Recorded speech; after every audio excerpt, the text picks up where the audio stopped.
Hello friends.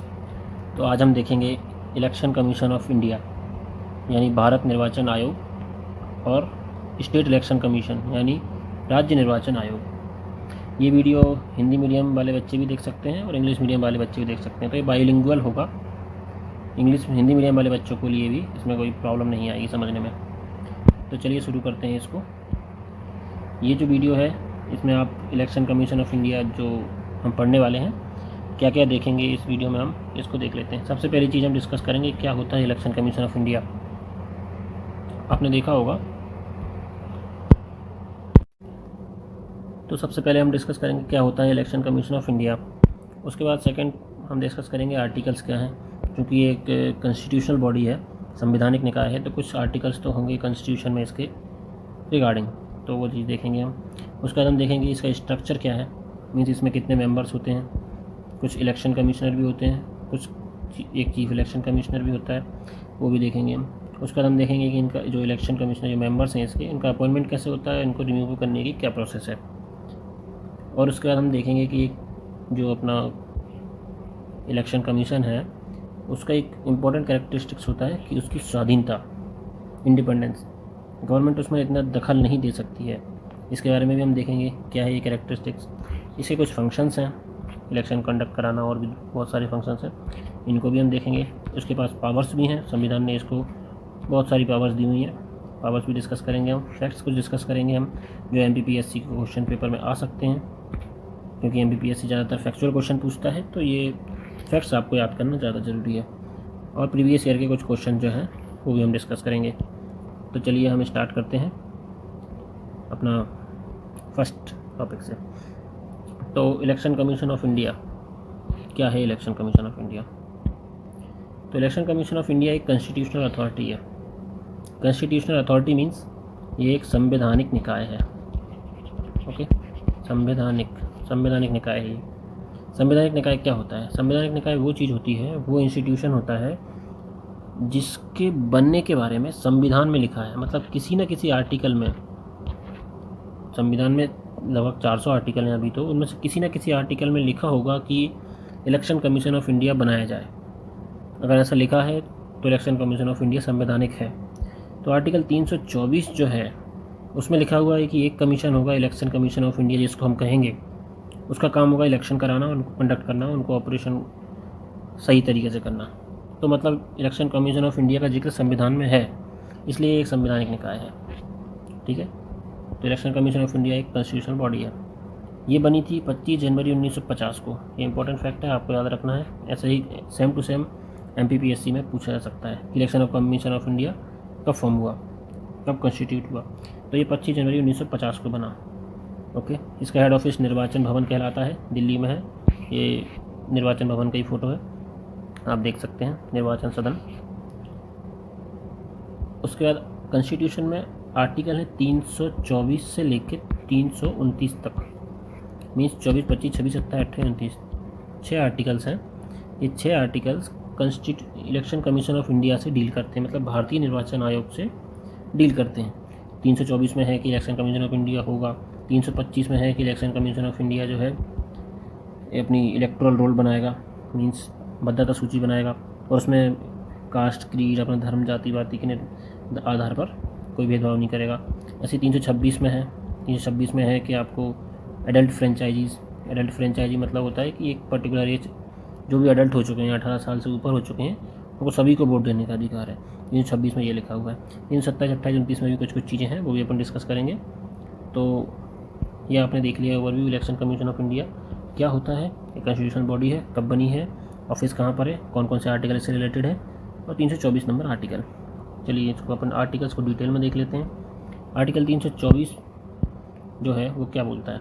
Article 324 बोलता है कि इलेक्शन कमीशन ऑफ इंडिया होगा, एक कमीशन होगा जो इलेक्शन से डील करेगा, उसको हम बोलेंगे इलेक्शन कमीशन ऑफ इंडिया। ठीक है, अब ठीक है, इलेक्शन से डील करेगा, लेकिन कौन कौन से इलेक्शन से डील करेगा। इलेक्शन तो बहुत से होते हैं, पंचायत के भी इलेक्शन हो रहे हैं, क्या उनसे भी डील करेगा? नहीं। आर्टिकल 324 बोलता है इलेक्शन कमीशन डील करेगा केवल इलेक्शन से। कौन कौन से? या तो इलेक्शन लोकसभा के हों, राज्यसभा में भी इलेक्शन होते हैं, उनके भी चल सकते हैं। विधानसभा में भी इलेक्शन होते हैं। ओके, और कहीं कहीं विधान परिषद है तो वहाँ के इलेक्शन भी होते हैं, तो वो भी इलेक्शन कमीशन देखेगा। उसके बाद प्रेसिडेंट का भी इलेक्शन होता है, जिसमें लोकसभा और राज्यसभा के सदस्य भाग लेते हैं और साथ में स्टेट असेंबलीज़ के सदस्य भी भाग लेते हैं। साथ में वाइस प्रेसिडेंट्स का भी इलेक्शन होता है। तो ये 6 तरह के इलेक्शन जो हैं ये इलेक्शन कमीशन ऑफ इंडिया कराता है। इनकी सारी सेटिंग कब होना है, किस डेट पे होंगे और किस तरह से होंगे, सारा setup election commission of India करता है। तो आर्टिकल 324 यही बोलता है कि एक इलेक्शन कमीशन ऑफ इंडिया होगा, वो ये सारे काम करेगा। आर्टिकल 325 पे आते हैं। आर्टिकल 325 बोलता है कि इलेक्शन कमीशन का काम है कि एक रोल बनाए हर इलेक्शन के टाइम। लोकसभा का इलेक्शन होगा तो उसकी अलग रोल बनती है, राज्यसभा का होगा तो अलग रोल बनेगी, विधानसभा का होगा तो अलग रोल बनेगी। इलेक्टोरल रोल मतलब मतदाता सूची, जिसमें अपन अपने नाम देखते हैं, अपन बोलते हैं ना मतदाता सूची में हमारा नाम हमको अपडेट कराना है, तो ये हर इलेक्शन के पहले एक मतदाता सूची बनती है। जैसे 2024 का इलेक्शन होगा लोकसभा इलेक्शन, तो उसमें एक अलग मतदाता सूची बनेगी, हर एरिया की अलग मतदाता सूची रहेगी, उसमें नाम देखना पड़ेगा, जिसका नाम होगा उसको वोट करने को मिलेगा। तो ये जो इलेक्टोरल रोल बनती है, ये मतदाता सूची जो बनती है, उसके बारे में लिखा हुआ है आर्टिकल 325 में कि आप इस मतदाता सूची को बनाते समय रिलीजन मतलब धर्म, रेस, कास्ट, सेक्स, मतलब इन 4 ग्राउंड पे आप किसी को ये नहीं बोल सकते कि तुम्हारा नाम मतदाता सूची में नहीं आएगा। तो किसी भी रिलीजन का हो उसका मतदाता सूची में नाम आएगा अगर वो 18 साल से ऊपर का है और उसके पास इंडिया की सिटीजनशिप है, भारतीय नागरिक है वो, तो उसको वोट देने का अधिकार रहेगा। इसी तरह से किसी भी रेस का हो, अगर वो इंडियन है, 18 साल से ऊपर है, तो उसको वोट देने को मिलेगा। इन किसी भी रेस से मतलब हो सकता है कि वो इंडो यूरोपियन हो, लेकिन इंडियन है, अगर 18 से ऊपर है तो उसको मिलेगा इलेक्शन देने को। कोई भी हो, महिला हो, चाहे आजकल थर्ड जेंडर भी हो सकता है, उसको भी वोट देने को मिलेगा। ये हो गया आर्टिकल 325। 326 आर्टिकल बोलता है कि हमने इलेक्शन देने का आधार मतलब वोट देने का आधार क्या चुना है। वोट देने का आधार से मतलब है कि पर्टिकुलर एज के बाद, मान लीजिए 18 साल है, 18 साल के बाद क्या सभी वोट दे सकते हैं, या 18 साल के बाद केवल वो वोट दे सकते हैं जो पढ़े लिखे हैं, या 18 साल के बाद केवल वो वोट दे सकते हैं जिनकी इनकम कैटेगरी एक पर्टिकुलर लिमिट से ज़्यादा, मान लीजिए 1 लाख रुपये से ज़्यादा कमा रहे हैं तो वही वोट दे सकते हैं क्या?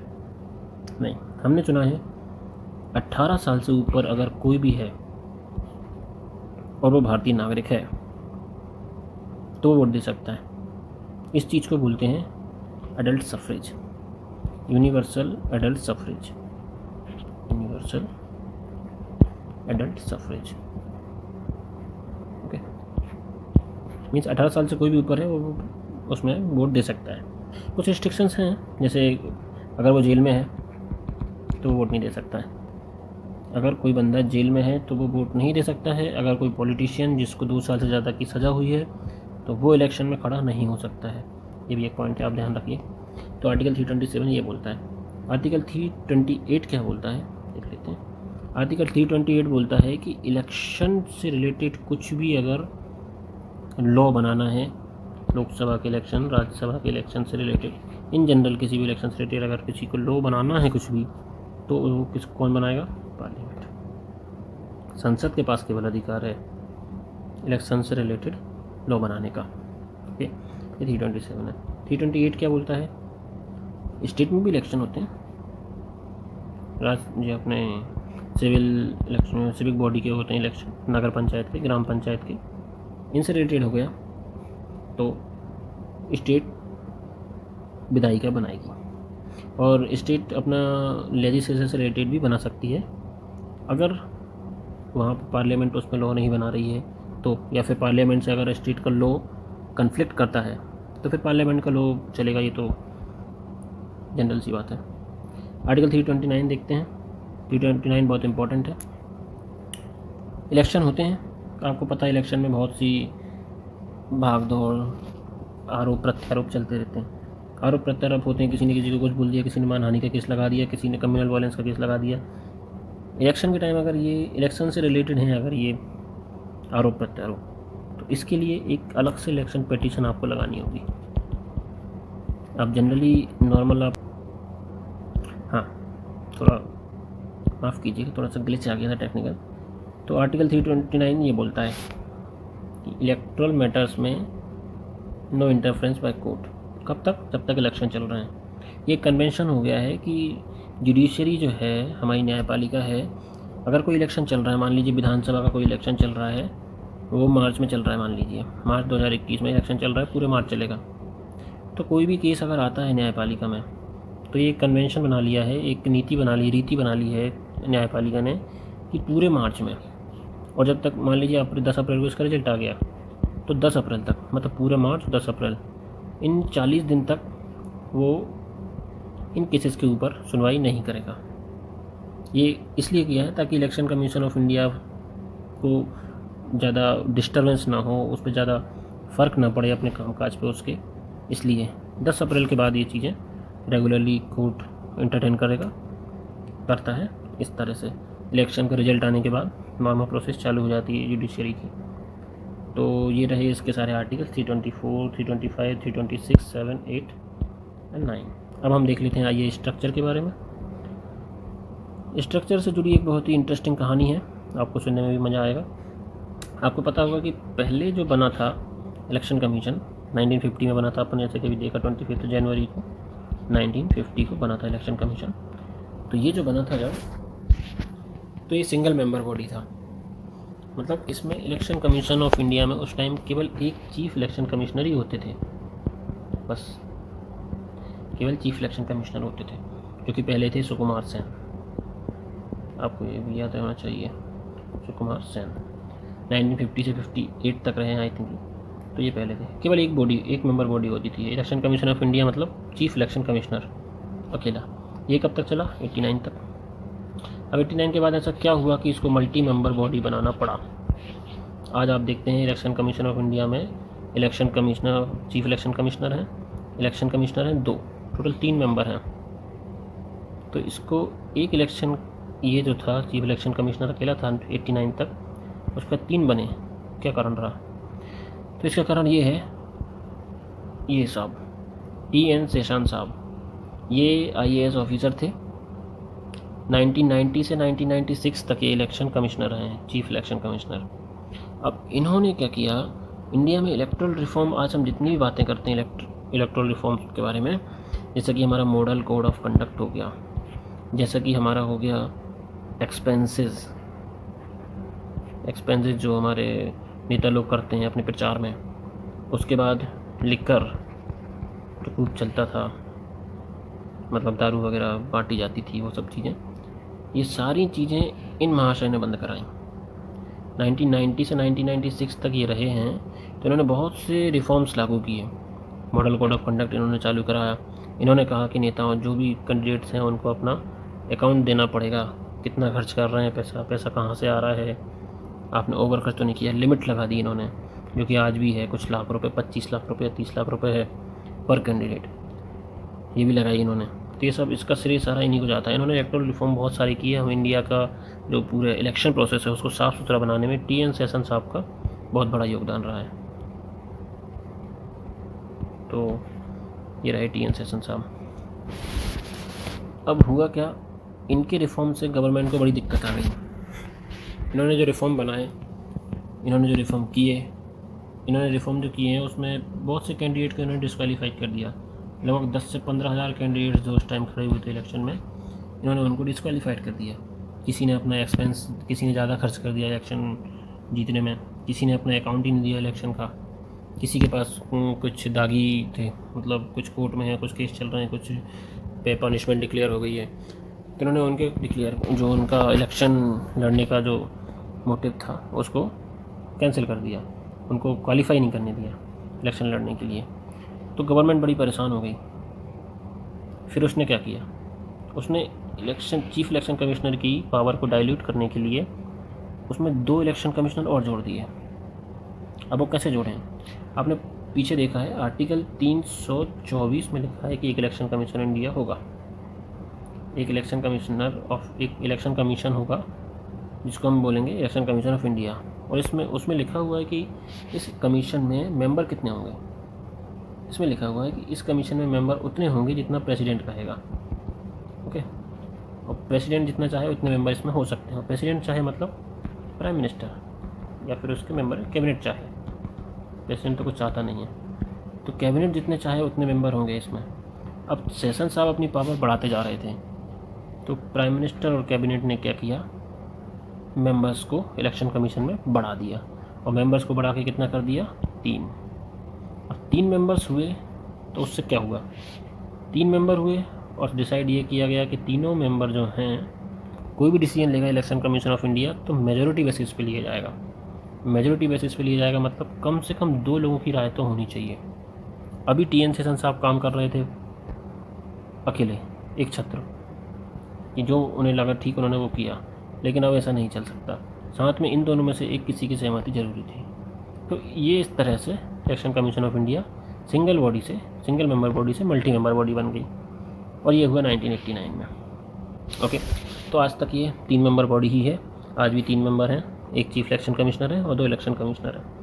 ओके, और टेन्योर आप देख लीजिए, 6 साल की टेन्योर होता है, और 65 साल से पहले 65 साल में रिटायरमेंट हो जाता है, या 6 साल और 65 साल जो भी विचेवर चल लिया।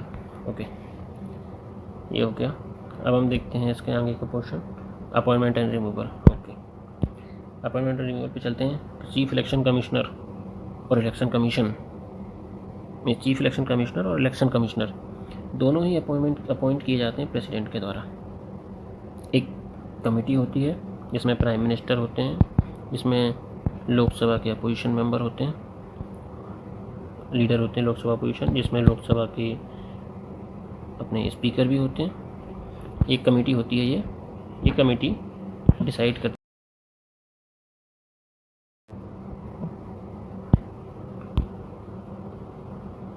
माफ़ कीजिएगा, ये जो कमेटी होती है ये एक नाम डिसाइड करती है और प्रेसिडेंट को देती है। तो प्रेसिडेंट का काम है उस पर केवल मोहर लगाना। तो अपॉइंट हालांकि प्रेसिडेंट के द्वारा ही किया जाता है, पर सिलेक्शन एक पॉलिटिकल कमेटी करती है। ओके, और जनरली चीफ इलेक्शन कमिश्नर जो होता है वो एक IAS ऑफिसर होता है, ब्यूरोक्रेटी होता है, या तो IAS ऑफिसर होता है। उसके बाद इसकी टर्म्स एंड कंडीशन जो हैं वो प्रेसिडेंट के द्वारा डिसाइड की जाती हैं, कितना उसको रेम्युनेशन मिलना है, कितनी टर्म रहेगी उसकी। आजकल मतलब हाँ, इस पर कुछ चेंज नहीं हुआ है कभी, 6 साल ही रहती है, और उसका सैलरी भी फिक्स्ड ही है, 2,50,000। ये चेंज नहीं होता है, प्रेसिडेंट के द्वारा डिसाइड कर किया गया है ये। सैलरी एंड पर्क्स में हम देख सकते हैं कि सैलरी जो है इसकी, सुप्रीम कोर्ट के जज को सैलरी मिलती है, और सुप्रीम कोर्ट के जज को जो सुविधाएं मिलती हैं वही इसको मिलती हैं। और एक इम्पॉर्टेंट चीज़ ये है कि इसका कोई क्वालिफ़िकेशन क्राइटेरिया नहीं है, मतलब इलेक्शन कमिश्नर या फिर चीफ इलेक्शन कमिश्नर कोई भी बन सकता है, ज़रूरी नहीं है कि वो एक IAS ऑफिसर ही बने। कोई भी एमिनेंट पर्सनालिटी, कोई ज़्यादा बड़ा ज्ञानी है, ज्ञाता है, या विद्वान है, कोई महान हस्ती है, उसको भी आप इलेक्शन कमीशन बना सकते हो। कॉन्स्टिट्यूशन में ऐसा कहीं नहीं लिखा है कि आपके इंडियन एडमिनिस्ट्रेटिव सर्विसेज का मेंबर होना चाहिए तभी आप चीफ इलेक्शन कमिश्नर या इलेक्शन कमिश्नर बन पाएंगे। कन्वेंशन रही है ये कि IAS ऑफिसर को ही बनाया जाता है, पर ऐसा कहीं लिखा नहीं है। तो अगर आपसे कहीं पूछा जाए कि क्या कॉन्स्टिट्यूशन में कोई क्वालिफ़िकेशन है मुख्य निर्वाचन आयुक्त या निर्वाचन आयुक्त के लिए, तो जवाब है नहीं है। Election commissioner can be remove. Okay, तो इलेक्शन कमिश्नर जैसा कि आपने देखा कि 3 मेंबर बॉडी होती है आज के समय में। एक तो चीफ इलेक्शन कमिश्नर है और साथ में 2 इलेक्शन कमीशन है। तो इलेक्शन कमिश्नर जो है इनको हटाया जा सकता है कैसे, चीफ इलेक्शन कमिश्नर अगर रिकमेंड कर दे प्रेसिडेंट को कि भाई इस इलेक्शन कमिश्नर को हटा दो, तो प्रेसिडेंट उसको हटा देगा। इलेक्शन कमिश्नर ऐसे हटाया जा सकता है। और दूसरा, इलेक्शन कमिश्नर चाहे तो खुद रिजाइन दे सकता है, उससे भी हट जाएगा। और ये रिजाइन किसको देगा, ये देगा प्रेसिडेंट को। एक चीज़ आप याद रख सकते हैं कि इलेक्शन कमिश्नर हो या चीफ इलेक्शन कमिश्नर हो, दोनों ही अगर रिजाइन दे रहे हैं तो वो प्रेसिडेंट को ही देंगे। ओके, इसमें कोई कन्फ्यूजन होने वाली बात नहीं है। ऐसा नहीं है कि election commissioner chief election commissioner को दे देगा रिजाइन, नहीं। इलेक्शन कमिश्नर ऑफ इंडिया है या चीफ इलेक्शन कमिश्नर है या इलेक्शन कमिश्नर है, दोनों ही प्रेसिडेंट को अपना रेजिग्नेशन दे सकते हैं। ओके, और चीफ इलेक्शन कमिश्नर को हटाने के लिए तो चीफ इलेक्शन कमिश्नर रिकमेंड कर सकता है, लेकिन चीफ इलेक्शन कमिश्नर को हटाने के लिए कौन रिकमेंड करेगा। तो चीफ इलेक्शन कमिश्नर को हटाने के लिए कोई रिकमेंडेशन नहीं है। चीफ इलेक्शन कमिश्नर को हटाना इतना आसान है नहीं, इसीलिए हम भारतीय निर्वाचन आयोग को एक स्वतंत्र निकाय बोलते हैं, क्योंकि चीफ इलेक्शन कमिश्नर को हटाना कोई बच्चों का खेल नहीं है। इसको हटाया जा सकता है उसी प्रोसेस से जिस प्रोसेस से आप सुप्रीम कोर्ट के जज को हटाते हैं। यानी कि आपको एक सदन में, कोई भी हो, लोकसभा हो सकता है या राज्यसभा हो सकता है, उसमें आपको पहले प्रस्ताव पारित कराना होगा। उसके लिए आपको 2/3 मेजॉरिटी चाहिए पड़ेगी, साथ में टोटल मेजॉरिटी भी चाहिए पड़ेगी। मतलब प्रेजेंट जो हैं उनका 2/3 हटाने के समर्थन में हो, और साथ में टोटल मेंबर्स जो हैं, हमारी लोकसभा है तो 545 के टोटल मेंबर्स का आधा, उनका सपोर्ट भी होना चाहिए। इसको अपन बोलते हैं स्पेशल मेजॉरिटी। तो स्पेशल मेजॉरिटी मतलब मिलनी चाहिए नहीं एक सदन में, जिसमें भी हो सकता है लोकसभा में इंट्रोड्यूस हुआ हो ये बिल, हो सकता है राज्यसभा में इंट्रोड्यूस हुआ हो ये मोशन चीफ इलेक्शन कमिश्नर को हटाने का। तो किसी में भी इंट्रोड्यूस हो सकता है, और जिसमें भी इंट्रोड्यूस हुआ है तो उसमें 2/3 मेजॉरिटी प्लस टोटल मेजॉरिटी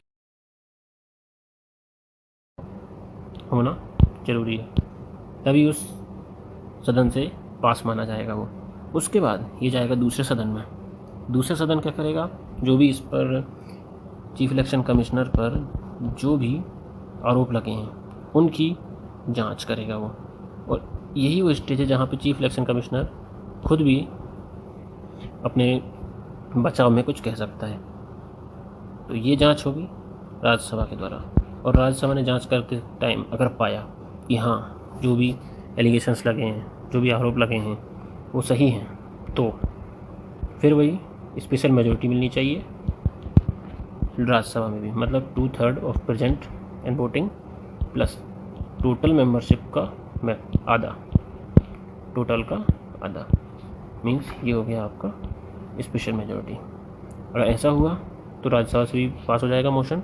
उसके बाद ये जाएगा प्रेसिडेंट के पास, जो इस पर साइन करेगा, और ये साइन करेगा तो चीफ इलेक्शन कमिश्नर जो है हमारा इम्पीच्ड कहलाएगा, मीन्स ये हट जाएगा, इसको हटा दिया जाएगा। तो आपने देखा ये प्रोसेस इतनी इजी है नहीं। इस बात का अंदाज़ा आप इसी से लगा सकते हैं कि हमारा आज तक का 70 साल से ज़्यादा का इतिहास हो चुका है, किसी भी चीफ इलेक्शन कमिश्नर को हटाया नहीं जा सका है। यही इस बात का सबूत है कि इस प्रोसेस ये कितनी टफ है। ओके, तो ये हो गया इसको हटाने का तरीका। और चीफ इलेक्शन कमिश्नर, जैसा मैं पहले बता चुका हूँ कि अगर उसको रिज़ाइन करना है तो प्रेसिडेंट को देगा, और इलेक्शन कमीशन को रिज़ाइन करना है तो वो भी प्रेसिडेंट को देगा। चाहे इलेक्शन कमिश्नर हो चाहे चीफ इलेक्शन कमिश्नर, दोनों प्रेसिडेंट को देंगे। अब देख लेते हैं मेन कैरेक्टरिस्टिक जो है इलेक्शन कमीशन का, वो है इसकी स्वाधीनता, इंडिपेंडेंस, स्वाधीनता। तो ये क्या है स्वाधीनता? मतलब ये अपना स्वतंत्र निकाय हम इसे बोलते हैं। मतलब इसका गवर्नमेंट का इंटरफ्रेंस इसमें बिल्कुल नहीं है। देखिए, बिल्कुल नहीं है ऐसा तो हम नहीं बोल सकते हैं, पर बहुत कम है ऐसा ज़रूर कहा जा सकता है। ओके, ऐसा ज़रूर कहा जा सकता है कि बहुत कम है। तो ऐसा हम कैसे कह सकते हैं? पहली चीज़, रिमूवल प्रोसेस। ऐसा नहीं है कि भाई चीफ इलेक्शन कमिश्नर अगर गवर्नमेंट के फेवर में काम नहीं कर रहा है या गवर्नमेंट को उसका काम अच्छा नहीं लग रहा है तो गवर्नमेंट उसको हटा देगी। नहीं, जैसा हमने पहले देखा प्रोसेस बहुत ही टफ है, उसको नहीं हटाया जा सकता इजीली। तो ये प्रोसेस जो है इसको इंडिपेंडेंट बनाती है। ये डर के काम नहीं कर सकता कि मेरे को हटा देगी गवर्नमेंट। ये फ्रीली काम कर सकता है, उसे पता है गवर्नमेंट उसे इतनी आसानी से नहीं हटा सकती है। Second, salary and perks. Salary and perks में क्या है? सैलरी जो है इसकी और जो इसको सुविधाएं मिल रही हैं, इसके टेन्योर में आप डिक्रीज़ नहीं कर सकते हैं। मतलब ऐसा नहीं कर सकते हैं आपको इसको 2.5 लाख रुपए मिल रहे हैं CEC को, और उसको एक अच्छा सा बंगला मिल रहा है, तो आप क्या करें? इसने अच्छा काम नहीं किया तो आप बोलो भाई अगले साल से तुमको 2 लाख रुपए मिलेंगे और बंगला नहीं मिलेगा। तो ऐसा नहीं हो सकता है। एक बार अपॉइंट हुआ तो उसको 6 साल तक वही चीज़ें मिलेंगी, वही सैलरी मिलेगी, वही उसको हाउस मिलेगा। ओके, ये चीज़ भी इसको इंडिपेंडेंट बनाती है, इसकी स्वाधीनता में मदद करती है। उसके बाद तीसरी चीज़ है नो फर्दर अपॉइंटमेंट। मतलब चीफ इलेक्शन कमिश्नर एक बार कोई बंदा बन गया, उसके बाद इस पद से रिटायर होगा तो वो किसी भी गवर्नमेंट पोस्ट पर काम नहीं कर सकता, किसी भी गवर्नमेंट पोस्ट पर। ऐसा भी नहीं है कि वो प्रेसिडेंट बना दें उसको, या किसी का गवर्नर बना दें किसी स्टेट का, या फिर उसको कहीं नीति आयोग का, कुछ नहीं, वो कहीं भी जॉब करने के लिए एलिजिबल नहीं रहेगा। ओके, तो ये चीज़ भी इसको इंडिपेंडेंट बनाती है। उसका कोई ऐसा नहीं रहेगा कि मैं दूसरी का काम कर लूँगा इसलिए मैं गवर्नमेंट के फेवर में डिसीजन दे दूँ। नहीं, वो इनएलिजिबल रहेगा, इनएलिजिबल रहेगा। अगला पॉइंट है नो इंटरफेरेंस ऑफ एग्जीक्यूटिव। जो इलेक्शन की प्रोसेस होती है, डिक्लेरेशन ऑफ डेट, जो भी इलेक्शन के हम किस डेट पर इलेक्शन करा रहे हैं, उस डेट से लेके रिजल्ट कब तक आएगा, इस बीच का जितना भी ड्यूरेशन है, उसमें जो भी डिसीजन है, इवन किसी ऑफिसर का ट्रांसफ़र भी करना है आपको, तो आपको इलेक्शन कमीशन से परमिशन लेनी पड़ेगी। बाकी चीज़ें तो आप छोड़ दीजिए, ट्रांसफ़र करने के लिए इवन आपको इलेक्शन कमीशन से परमिशन लेनी पड़ेगी। और आप इलेक्शन कमीशन ने अगर किसी भी ऑफिसर को मांगा कि हमको इस स्टेट में इलेक्शन कराने हैं, हमको इतने ऑफिसर्स चाहिए हैं, हमें इलेक्शन कराने हैं, मान लीजिए एमपी में इलेक्शन कराने हैं, हमको 50,000 ऑफिसर्स चाहिए, तो गवर्नमेंट को वो ऑफिसर्स देने ही पड़ेंगे। गवर्नमेंट जो है कॉन्स्टिट्यूशनली बाउंड है, उसको ये डिमांड पूरी करनी ही पड़ेगी। तो इससे पता चलता है दोनों चीज़ों से ये ट्रांसफ़र नहीं हो सकते हैं, और जो इलेक्शन कमीशन ने डिमांड मांगी है वो देनी पड़ेगी। इससे ये पता चलता है कि इंटरफेरेंस नहीं रहा है कुछ भी एग्जीक्यूटिव्स का इलेक्शन में। ये चीज़ भी एक उसको इंडिपेंडेंट बनाती है। नेक्स्ट देख लेते हैं फंक्शन।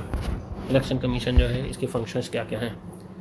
तो फंक्शंस में इसके हैं, जैसा कि हम पहले डिस्कस कर चुके हैं, आर्टिकल 324 में लिखा हुआ है कि इसको एक इलेक्टोरल रोल तैयार करना है, ओके, और इलेक्शन कराना है फ्री एंड फेयर, ये भी एक इसका फंक्शन है। और प्रेसिडेंट को एडवाइस देना है। प्रेसिडेंट के पास कुछ केसेस आते हैं जिसमें उसको डिसाइड करना होता है कि ये एक मेंबर है, इसको डिस्क्वालीफाई करना है, क्या ये एलिजिबल नहीं है सदस्य रहने की संसद में। तो प्रेसिडेंट खुद तो ये डिसाइड कर नहीं सकता है, उसको एडवाइस लेनी होगी इलेक्शन कमीशन से। वो इस चीज़ में इलेक्शन कमीशन से एडवाइस लेगा कि ये फ़लाना फ़लाना मेंबर है पार्लियामेंट का, मेंबर या एमएलए का, इसकी एलिजिबिलिटी पे आपकी क्या राय है, क्या इसे डिस्क्वालीफाई किया जाना चाहिए या नहीं किया जाना चाहिए। तो इलेक्शन कमीशन ऑफ इंडिया जो भी ओपिनियन देगा इलेक्शन कमीशन ऑफ इंडिया अपना प्रेसिडेंट को, वो प्रेसिडेंट को मानना ही पड़ेगा, ओके। तो ये एक इसका इलेक्शन कमीशन ऑफ इंडिया का एक फंक्शन ये भी है, उसे ये काम भी करना रहता है। उसके बाद एलोकेशन ऑफ सिंबल, जो भी डिफरेंट पार्टीज होती हैं, जैसे बीजेपी है उसका कमल है, आम आदमी पार्टी है उसका झाड़ू है, कांग्रेस है उसका पंजा है। ये सिंबल कौन अलाउड करता है, जैसे कोई नई पार्टी आ जाती है तो उसको कंघा दे दिया, पेन दे दिया, पत्ती दे दिया, तो ये कौन अलाउड करता है, इलेक्शन कमीशन ऑफ इंडिया। एक काम इसका ये भी होता है। उसका अगला काम है इसका MCC enforcement, means model code of conduct. Election की डेट अनाउंस हुई, उसके बाद से इलेक्शन का रिजल्ट आया, तब तक एक मॉडल कोड ऑफ कंडक्ट लगा होता है। इसमें आपको सर्टेन चीज़ें नहीं कर सकते हैं, आप प्रोवोक नहीं कर सकते हैं किसी को कम्युनल वायलेंस के लिए, ऐसी और भी बहुत सी चीज़ें हैं। आप कोई नई पॉलिसी नहीं इंट्रोड्यूस कर सकते हैं, कोई मॉनेटरी बेनिफिट नहीं दे सकते हैं किसी कम्युनिटी या क्लास को। ये सारी चीज़ें जो होती हैं ये MCC में आती हैं। तो ये इन्फोर्स कराना भी इलेक्शन कमीशन ऑफ इंडिया का काम है। उसके बाद लोकसभा और विधानसभा के इलेक्शन कराना होते हैं, हम देख चुके हैं। राज्यसभा और विधान परिषद के इलेक्शन भी कराता है प्रेसिडेंट, और वाइस प्रेसिडेंट के इलेक्शन कराना भी इसका ही काम है, ओके। नेक्स्ट देखते हैं पावर्स। कुछ इसके पास पावर्स भी होती हैं, देख लेते हैं पावर कौन कौन सी होती हैं। पावर होती हैं इसके पास, ये हम देख चुके हैं ऊपर वाला point. During election no interference by judiciary, mean जब भी इलेक्शन हो रहा है तो जुडिशरी कोई भी इलेक्शन पिटीशन आती है उस पर डिसीजन नहीं लेती है नॉर्मली। इलेक्शन प्रोसेस ओवर होने के बाद, मीन्स इलेक्शन का रिजल्ट आने के बाद ही उन पिटीशन पे सुनवाई होती है और डिसीजन लिया जाता है। ये इसलिए किया जाता है ताकि कोई इंटरफेरेंस ना आए इलेक्शन प्रोसेस में और इलेक्शन कमीशन के काम में। अगला देखते हैं advice of CEC to president on disqualification of MP MLA is binding. ये मैं अभी पीछे डिस्कस किया था। प्रेसिडेंट अगर एडवाइस लेता है किसी मेंबर के बारे में इलेक्शन कमीशन ऑफ इंडिया से, और इलेक्शन कमीशन ऑफ इंडिया को एडवाइस देता है, तो वो बाइंडिंग होगी। प्रेसिडेंट को वो माननी ही पड़ेगी प्रेसिडेंट को, और उसको MP को जिसके बारे में बात चल रही है, अगर हटाने की राय दी है तो हटाना पड़ेगा उसको फिर, ओके। अगला पॉइंट देखते हैं, ओके। अगर किसी इलेक्शन हुआ है, कैंडिडेट जीता है, उसने एक्सपेंडिचर अकाउंट अपना नहीं दिया है, मीन्स एक लिमिट होती है कि आप इतना ही खर्च कर सकते हैं इलेक्शन में, तो इलेक्शन ओवर होने के बाद कैंडिडेट को एक अकाउंट देना पड़ता है कि इतने खर्च कर सकता था मैं मैंने इतने खर्च कर दिए हैं, मेरे पास इतने भी बचे हैं, और इस अंडरटेकिंग देनी पड़ती है कि मैंने ओवर एक्सपेंडिचर नहीं किया है। एक टाइप की अंडरटेकिंग उसको देनी होती है। अगर कैंडिडेट ने ये चीज़ नहीं दी है तो उसको डिस्क्वालीफाई किया जा सकता है। उसको जीता हुआ है जो इलेक्शन, उसको डिस्क्वालीफाई किया जा सकता है। अगला इसके पास फंक्शन पावर होती है डिस्प्यूट रिजोल्यूशन पार्टी स्प्लिट में। कई बार होता है कि एक पार्टी है वो दो पार्ट में टूट जाती है। मान लीजिए पार्टी है उसके विधायक हैं 50, अब दो पार्ट में टूट गई, एक तरफ 40 विधायक चले गए, एक तरफ 4 विधायक चले गए। अब ऐसे में पार्टी का नाम किसके साथ जाएगा? आप एग्जाम्पल ले सकते हैं लोक जनशक्ति पार्टी का, ये अभी हुआ है। अब लोक जनशक्ति पार्टी जो थी उसके जो पशुपति पासवान थे और चिराग पासवान थे। अब आपने देखा होगा कि इसके शायद कुछ 6-7 कुछ विधायक थे, 4 विधायक थे शायद, तो सारे के सारे विधायक ये पशुपति पासवान के साथ चले गए, चिराग पासवान के साथ एक भी विधायक नहीं रहा। तो ऐसे में नाम किसके साथ जाएगा पार्टी का? और पार्टी के नाम के साथ सिंबल भी जाएगा, तो ये किसके पास जाएगा? क्या चिराग पासवान के पास जाएगा या पशुपति पासवान के पास जाएगा? ऐसे में डिस्प्यूट भी होता है, तो ये डिस्प्यूट को देखना किसका काम है? इलेक्शन कमीशन ऑफ इंडिया का। उसके बाद इंट्रोडक्शन ऑफ न्यू टेक्नोलॉजी। कोई भी न्यू टेक्नोलॉजी आप इलेक्शन में लेके आना चाहते हैं, जैसे कि हम EVM लेके आए, जैसे कि हम VVPAT लेके आए बाद में, ये सबको इलेक्शन कमीशन ही टेस्ट करता है और इंट्रोड्यूस करता है, और सारी पार्टीज़ जो हैं उनको भरोसे में लेता है कि ये वाली जो अपनी टेक्नोलॉजी है सही है, इसमें कोई टेम्पर नहीं किया जा सकता, ये क्लीन इलेक्शन कराने के लिए भी ठीक है। तो ये काम भी इलेक्शन कमीशन का होता है, टेक्नोलॉजी को इंट्रोड्यूस करने का। इसके बाद आप देख लेते हैं फैक्ट्स कुछ इलेक्शन कमीशन और इलेक्शन प्रोसेस जो इंडिया में है उससे रिलेटेड। तो पहला फैक्ट्स है 61st कॉन्स्टिट्यूशनल अमेंडमेंट। पहला फैक्ट है 61st कॉन्स्टिट्यूशनल अमेंडमेंट, जिसके थ्रू वोटिंग एज को 21 से हटाकर 18 कर दिया गया था। ये 1980s की बात है, तो ये आपको याद रख लेना चाहिए। 61st कॉन्स्टिट्यूशनल अमेंडमेंट एक्ट से 21 से 18 की गई एज। करंट CEC आज के समय में chief election commissioner Sushil Chandra हैं, और 2 इलेक्शन कमिश्नर हैं, राजीव कुमार और अनूप चंद्र पांडे। ये सुशील चंद्रा हैं, और पहले चीफ इलेक्शन कमिश्नर जो थे वो सुकुमार सेन थे। ये सुकुमार सेन का फ़ोटो है, और ये बहुत इम्पोर्टेंट है, आ सकता है ये एग्ज़ाम में। VS रामा देवी 1990 में जो थी चीफ इलेक्शन कमिश्नर, वो पहली फीमेल चीफ इलेक्शन कमिश्नर थी, and she is the only female chief election commissioner till now. ये रही इनकी फ़ोटो। अकेली केवल एक ही चीफ इलेक्शन कमिश्नर रही हैं जो महिला रही हैं, और वो हैं VS रामा देवी। 1990 में इन्होंने चीफ इलेक्शन पद संभाला था, चीफ इलेक्शन कमिश्नर का। हालांकि ये बहुत कम समय के लिए रही, लगभग 1 महीने के लिए ही, लेकिन फिर भी इतिहास में उन्होंने अपना नाम दर्ज करा दिया। अच्छा, एक और इम्पोर्टेंट पर्सनालिटीज़ हैं, और उनका वो हैं हमारे OP रावत जी। ये भी चीफ इलेक्शन कमिश्नर रहे हैं, और ये MP से बिलोंग करते हैं, इसलिए इनको देखना ज़रूरी है। इनका नाम आपको याद होना चाहिए, OP रावत हैं ये चीफ इलेक्शन कमिश्नर रहे हैं और MP से बिलोंग करते हैं। 2018 में ये चीफ इलेक्शन कमिश्नर बने थे। ओके, आगे आते हैं। Electoral reforms. हमारे यहाँ इलेक्शन, जैसे आपको पता है, बहुत हॉट टॉपिक होता है, और इलेक्टोरल में रिफॉर्म करने की जो है डिमांड भी आती रहती है हमेशा। कोई बोलता है कि VVPAT की संख्या बढ़ाओ, कोई बोलता है कि हमारा जो हमने नई मशीन लेके आए EVM, इसको हटा के आप फिर से पेपर वॉलेट पे जाओ। ऐसी डिमांड आती रहती हैं। ऐसी ही बहुत सी डिमांड आई और बहुत सी कमेटी से बनी। तो ये आप इतनी सारी कमेटी देख रहे हैं, ये सारी कमेटी हैं इलेक्टोरल रिफॉर्म से रिलेटेड है। तो ये पहली कमेटी जो है जयप्रकाश नारायण कमेटी है। उसके ऊपर जो कमेटी है Tarkunde committee. Okay, Tarkunde committee है। ये कमेटीज़ आपको बेसिकली इनके नाम याद रखने हैं और डेट याद रखनी है, किस सन में इनको अपॉइंट किया गया था। सीधे क्वेश्चन पूछा जाएगा, इसमें इनकी क्या रिकमेंडेशन थी वो सब नहीं पूछी जाएंगी। इन्होंने बहुत सी रिकमेंडेशन दी हैं। किसी ने कहा है कि 3 से ज़्यादा सीटों पर नहीं लड़ना चाहिए किसी भी कैंडिडेट को। इन्होंने कहा है कि एक्सपेंडिचर जो है उस पर लिमिट लगानी चाहिए। किसी ने कहा है कि डिपॉजिट मनी जो है उसको बढ़ा देनी चाहिए। किसी ने कहा है कि जो दल बदल जो होता है, दल बदल जो है इसको इलीगल कर देना चाहिए। इस टाइप की बहुत सी रिकमेंडेशंस आई हैं। ये सारे नाम आपको मेरे ख्याल से बिल्कुल रट लेना चाहिए, कंठस्थ कर लेना चाहिए। इनमें से किसी भी कमेटी का, Goswami committee, Bohra committee, Indrajit Gupta committee, किसी भी कमेटी का नाम सन के साथ पूछा जा सकता है। ओके, अब आते हैं, ये तो हो गया election commission of India complete. अब आते हैं हम स्टेट इलेक्शन कमीशन पे।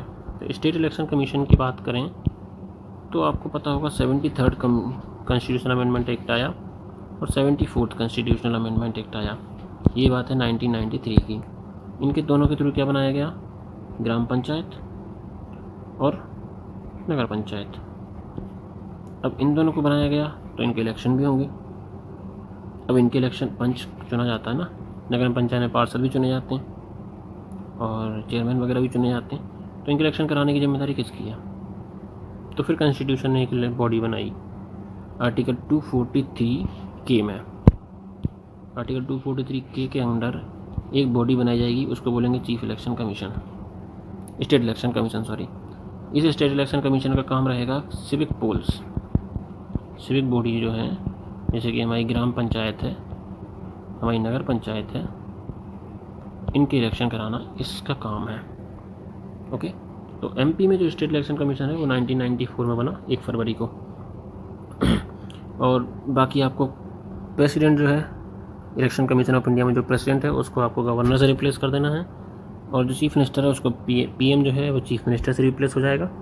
ये चीज़ें आपको करनी है। बाकी स्टेट इलेक्शन कमीशन में अलग से पढ़ने का कोई ज़रूरत नहीं है। जैसे कि अपॉइंटमेंट को देख लें अपन, वहाँ पे अपॉइंटमेंट जो है प्रेसिडेंट करता है, यहाँ पे गवर्नर करेगा। वहाँ पे आप रेजिग्नेशन देते हो प्रेसिडेंट को, यहाँ पे आप रेजिग्नेशन दोगे गवर्नर को, बस। और यहाँ पे सिंगल मेंबर बॉडी है एमपी में स्टेट इलेक्शन कमीशन। यहाँ पे कोई इलेक्शन कमिश्नर अलग से नहीं है, केवल एक ही मेंबर इलेक्शन कमिश्नर के हैं, जो कि हैं अभी करंट में बसंत प्रताप सिंह। ये हैं बसंत प्रताप सिंह। ओके, उसके बाद फंक्शन इसका सिविक बॉडी पोल्स कराना है रूरल और अर्बन के, और साथ में मतदाता सूची बनाना है इन इलेक्शन के लिए। जो भी ग्राम पंचायत के इलेक्शन हो रहा है उसकी मतदाता सूची कौन बनाएगा? State election commission. नगर पंचायत का इलेक्शन हो रहा है उसकी मतदाता सूची कौन बनाएगा? State election commission. और रिमूवल इसका वैसे ही हो सकता है जैसा हाई कोर्ट के जज का होता है, और हाई कोर्ट के जज का रिमूवल भी इतना ईजी नहीं है। वही प्रोसेस है सेम जो अपन ने इलेक्शन कमीशन ऑफ इंडिया में देखी है, इलेक्शन कमिश्नर्स को हटाने के लिए, चीफ इलेक्शन कमिश्नर को हटाने के लिए सेम प्रोसेस आपको यहाँ भी फॉलो करनी पड़ेगी अगर आपको स्टेट इलेक्शन कमिश्नर को हटाना है तो। सैलरी हाई कोर्ट के जज के जैसी रहेगी।